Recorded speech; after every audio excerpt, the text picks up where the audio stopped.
Hello दोस्तों, आज हम जहाजों की दुनिया में जाएंगे। हम दो जरूरी बातें सीखेंगे, पाउंडिंग और पैंटिंग। सुनने में मजेदार लग रहा है ना, लेकिन समुद्र की दुनिया में ये सीरियस बातें हैं। सोचो, एक जहाज तूफानी समुद्र में जा रहा है, बिल्कुल बम्पी बस राइड जैसा, पर बहुत बड़ा। पाउंडिंग और पैंटिंग ये दो तरीके हैं जिनसे जहाज ऐसे हालात में रिएक्ट करता है। मर्चेंट नेवी में दिलचस्पी रखने वालों के लिए ये समझना बहुत जरूरी है। ये जहाज और उसमें सवार सबकी सेफ्टी के बारे में है। तो चलो और सीखते हैं। मान लो आप उस जहाज पर हो और एक विशाल लहर आगे से टकराती है। बैम! यही पाउंडिंग है। ये लहरों का हल, खासकर बो यानी जहाज के आगे के हिस्से से टकराने का जबरदस्त इंपैक्ट है।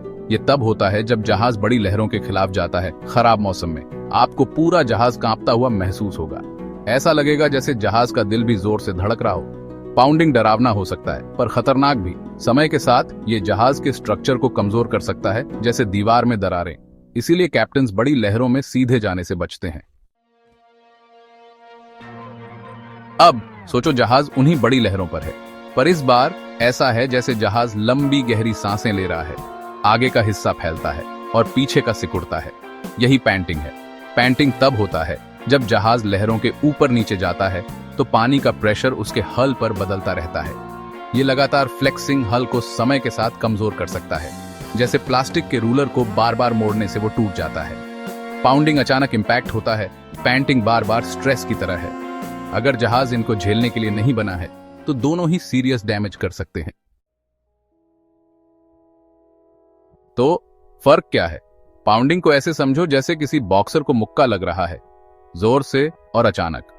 पैंटिंग मैराथन रनर जैसा है, बार बार स्ट्रेस, समय के साथ। दोनों ही जहाज के लिए खतरनाक हैं, इसलिए मजबूत जहाजों में एक्स्ट्रा रीइंफोर्समेंट होता है, खासकर आगे और पीछे इन फोर्सेस को हैंडल करने के लिए। बस इतना ही। पाउंडिंग और पैंटिंग समुद्र की दुनिया में इंपॉर्टेंट कॉन्सेप्ट्स हैं। इन्हें समझने से हमारे जहाज और सेलर सेफ रहते हैं। तो अगली बार जब आप किसी जहाज को बड़ी लहरों से लड़ते हुए देखें तो याद रखना कि वो किन फोर्सेस को बहादुरी से झेल रहा है।